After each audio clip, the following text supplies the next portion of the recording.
Hello, আসসালামু আলাইকুম। কেমন আছেন সবাই?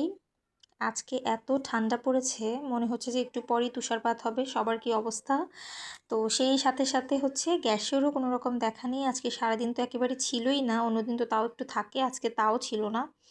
এই যে সন্ধ্যার পর থেকে একটু গ্যাসের দেখা পেলাম।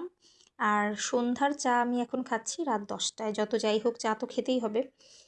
তো এই তো দুধ আর পানি বসিয়ে দিলাম আমি, সাথে 2টা এলাচ ভেঙে দিয়েছি, একটু আদা থেতলে দিয়েছি। তারপরে এগুলো একটু ফুটে উঠলে আমি এখানে চিনি আর চা পাতা দিয়ে দিয়েছি। আমার এইভাবে একসঙ্গে চাটা বানানোর পর খুব ভাল লাগে। এটা হচ্ছে ঘন হয়, আমার এই চাটা খুবই ভালো লাগে।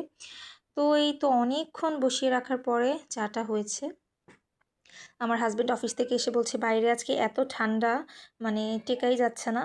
তো ভাবলাম একসাথে চাটা খাই। আমার যত যাই হোক, তার সাথে চাটা খেতেই ভাল লাগে। আসলে আমার একা একা চা খেতে একদমই ভালো লাগে না, তারপরেও খাওয়া হয়। তো সে বাসায় থাকলে আমার জন্য বেশ ভালো, গল্প করতে করতে আমরা চাটা খাই। এই তো চাটা হলো অনেকক্ষণ পরে। গ্যাসের এই সমস্যা যদি আরও বাড়তে থাকে, না জানি কিভাবে কি করব। আসলে যত যাই হোক, চা ছাড়া আসলে থাকা যায় না। সন্ধ্যায় খাই নাই, তাই রাত 10টায় খাওয়া লাগতেছে। রাত 10টায় যদি না খাই, সেখানে রাত 12টাই হলেও চা খেতে হবে, না হলে মাথা ব্যথা শুরু হবে। এই যে আমাদের চা। সবাই ভালো থাকবেন। আল্লাহ হাফিজ।